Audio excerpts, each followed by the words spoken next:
We just got done doing some training this morning and on my way back to the house, but I wanted to make this video before I get back. A few things I want to talk about quickly.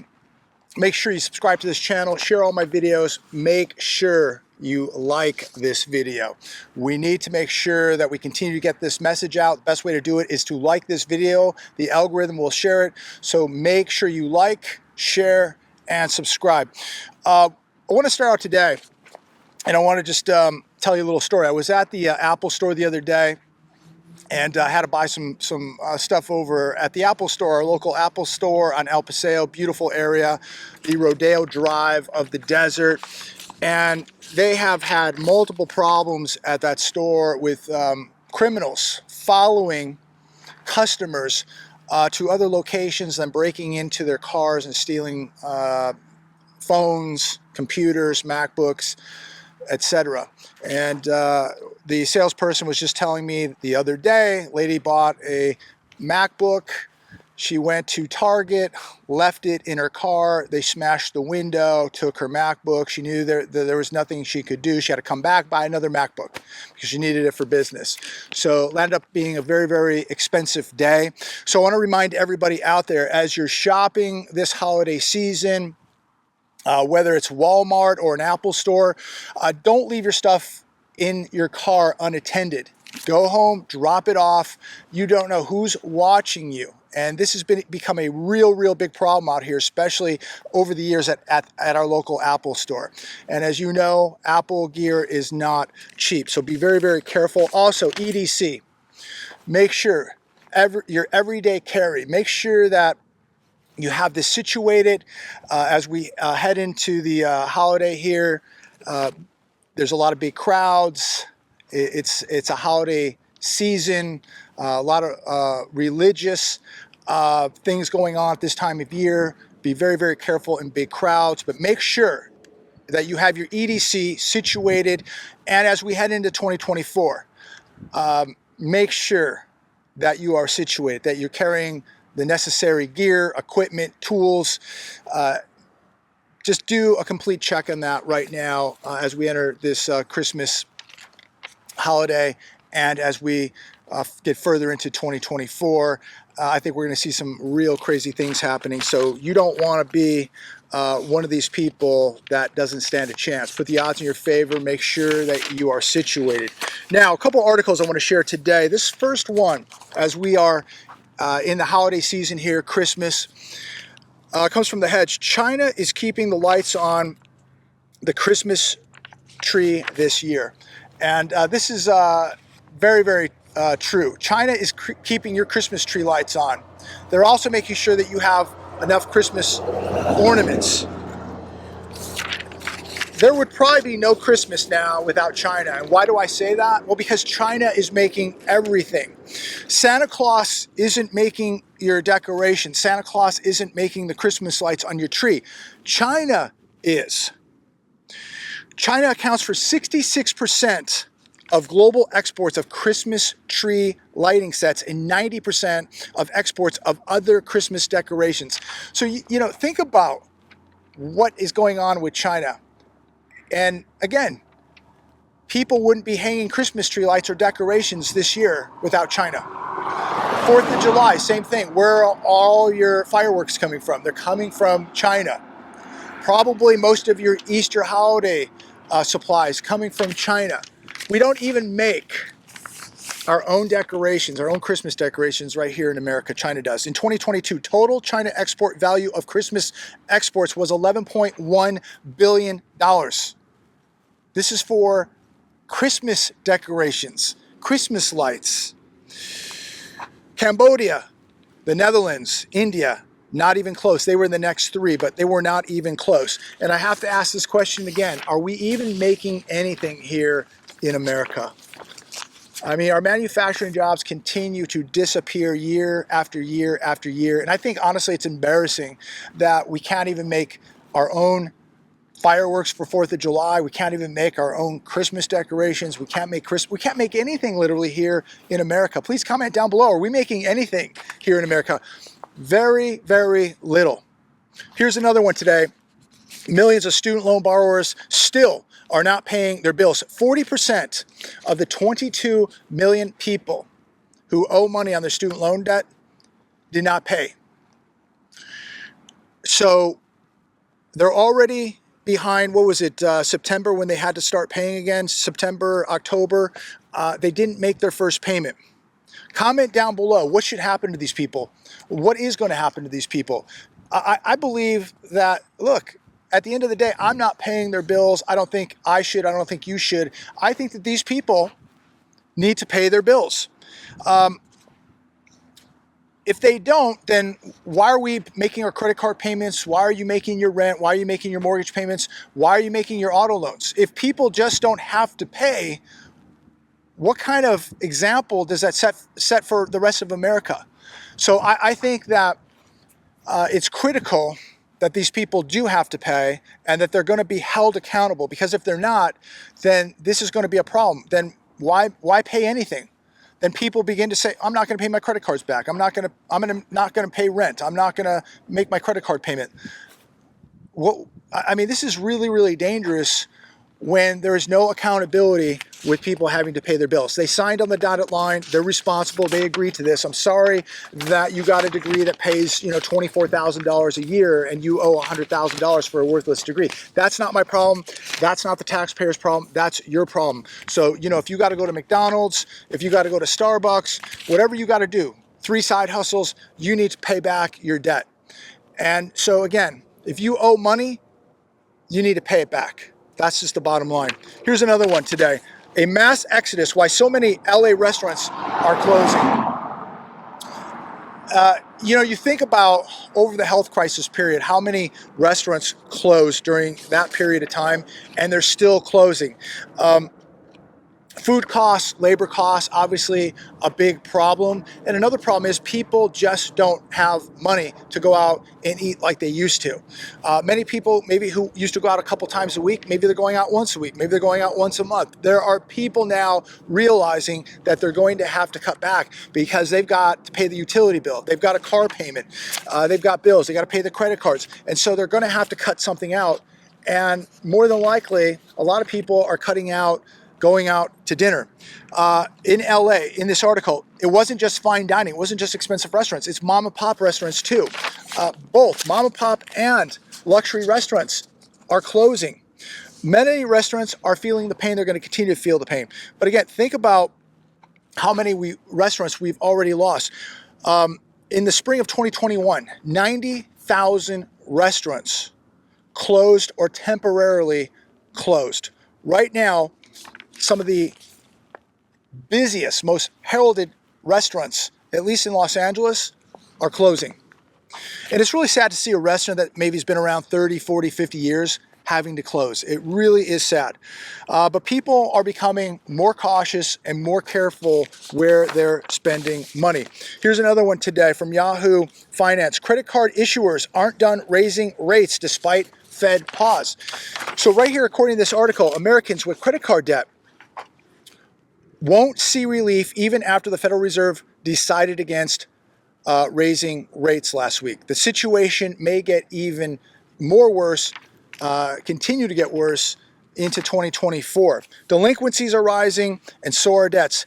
Things, when they get unpredictable, that's when banks tend to protect themselves and raise rates or keep them where they're at, maintain these high rates of 22%. But you could see credit card rates going even higher, even with the pause. They could go higher even if the Fed reverses course. These credit card companies could raise the rates even higher. So expect a lot more pain as I'm out here today. Just get the debts paid down, get them at least manageable, get them paid off as soon as you can. And look, make sure you're training, ladies and gentlemen. We had a good little session today, getting out and training. It's so imperative right now that you're getting in the best physical shape that you can be in, the best financial shape, mental shape, spiritual shape. Get out, be training, and work on your defensive skills. Here's another one from The Hedge. Self-checkout kiosk at 4,500 Walmarts now offer buy now, pay later loans for basic items. 54% of Americans are looking for retailers to offer buy now, pay later options. 76% of consumers would either delay or not make a purchase without Affirm. So this is the resilient, strong consumer, ladies and gentlemen, that they're not going to buy something unless there is a buy now, pay later option or a credit card. And we're being told that this is the strong, resilient consumer. The consumer would be absolutely dusted right now if there were not buy now, pay later options or credit cards. The consumer would not have any other option to buy stuff without these options of credit cards and buy now, pay later options. It's not a good sign when retailers expand the purchasing power of the broke consumer. The consumer is broke, and I think we all need to admit that now.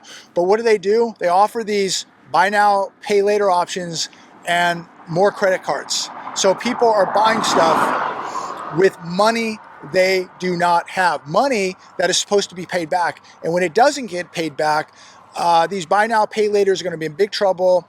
The credit card company is going to be in big trouble, and they're going to want you to bail them out. Unbelievable what we are watching. When I left the house earlier today, markets were up. We'll see how they end up at the end of the period here today, but it doesn't really matter. The markets are so detached from reality. You need to realize that the economy is being absolutely destroyed. So no matter what the markets do, it's not really going to reflect the average American or the average consumer. New York Post, street bazaars, rats, handcuffed cops. Our politicians are turning New York into the big crapple. This on the New York Post. Welcome to the next third world, ladies and gentlemen. It is the United States of America. And I was just reading this article last night, and I just jotted down a few highlights here. And they were just showing pictures. And look, this isn't just happening in New York. It's happening in LA. It's happening in Chicago. It's happening in Philadelphia.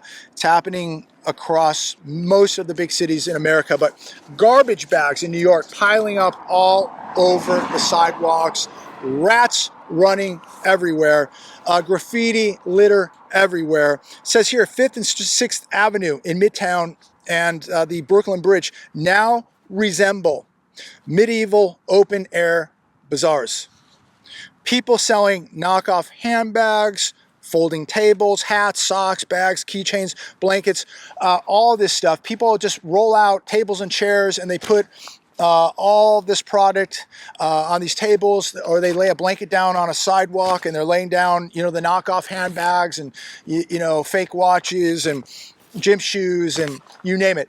It looks like a giant swap meet now in parts of New York. While the rats are running around, while the garbage is piling up, while crime is running rampant, it looks like a third world nation in New York and so many other major cities in America. And of course, again, the crime, the rats, the garbage, all piling up. And I can tell you, even out here in the Palm Springs area, Coachella Valley, you will see these food vendors just pull up, set up some tables, and just start cooking stuff. Open up a cooler, pull out meat. It's 105 degrees, 110 degrees at 5 o'clock in the afternoon, and they're setting up. I don't know how people are washing their hands. I don't know who's checking the food temperatures. I don't know where the food's coming from. I don't know how old the food is. We don't know anything, but they're setting up little tents, tables and chairs, and they're just cooking stuff all over parts of the desert now, and nobody is regulating this, which is shocking to me. But this is something I've never seen before, and now in the last 6 to 12 months, I'm seeing a lot of it happening right out here. But soon, they'll just be pulling up on the side of the road, and people will be selling knockoff handbags and baseball hats and jewelry and socks and electronic products just on the side of a road or on the sidewalks of some city. It's happening right now. It's unbelievable what is going on. But this is what a third world looks like, and it's happening right before our very eyes, and it's accelerating. But we had a good day training. I advise that all of you are working on your defensive skills, your security, your training, getting to the gym, working your self-defense skills, Muay Thai, boxing, jiu-jitsu, and of course being at the range and working with your tools, working on security, being as proficient as possible. I'm going to leave it there today. God bless every one of you. As we get closer to Christmas, look, be thankful to God for what you have and be praying to God for direction and knowledge. Keep absorbing knowledge. Don't ignore what is happening. They're going to try to juice this stock market and tell everybody that everything is okay while everybody is paying more at the grocery store, while everybody is making less money as real wages continue to be beat out by inflation, as most people have no money saved up. And this is the scary part, when people have nothing saved up and all they have is debt as we enter the greatest depression the world has ever seen. These people are going to be in very, very big trouble. And I don't have an answer to it because I started preparing years ago and I had to make a lot of sacrifices like a lot of you did because we saw the writing on the wall. And we knew this wasn't going to happen over 1 or 2 years. A bubble of this magnitude takes years and years to get this big, and it just sits there and you don't know when it's going to burst. But every bubble pops, ladies and gentlemen. You don't know if it's going to be 2 years, 3 years, or 10 years, but every bubble pops, and every day that we have is another day to add to our preparations and our training. So walk close to God, ask for strength, ask for direction, and make sure that you are getting prepared for a major depression, because I think it's coming, and I feel that we're going to see some very big events take place in 2024. I cannot repeat that enough because as many of you, I've been reading the comments, you all feel that something's about to happen. Most of you are feeling the pain just like every one of us is, but you can just feel that something is coming. There's no way you can deny what's happening. Just look at the data. I'm just reading you data today of what's going on. All bubbles pop, and when they do, we don't know what society is going to look like. I don't think it's going to be good. I wish I had better news, but thank God for another Christmas. Enjoy this one. I think next one's going to look a lot different. Spend time with family, friends. You are blessed. And give God the thanks for everything He has given you, because most of all, you are awake. And that is a huge, huge blessing right there, because if you're awake, you're preparing and you're taking action. I'm going to leave it there. I don't want to rant. God bless every one of you. Like, share, subscribe. Have a great day. Be safe out there. Situational awareness. Keep your head on a swivel. Watch big crowds, ladies and gentlemen. And if nothing happens this holiday season, that is a blessing right there. Thank God. But 2024, be careful. This is when I think things really begin to happen. So be careful. God bless. Have a great day.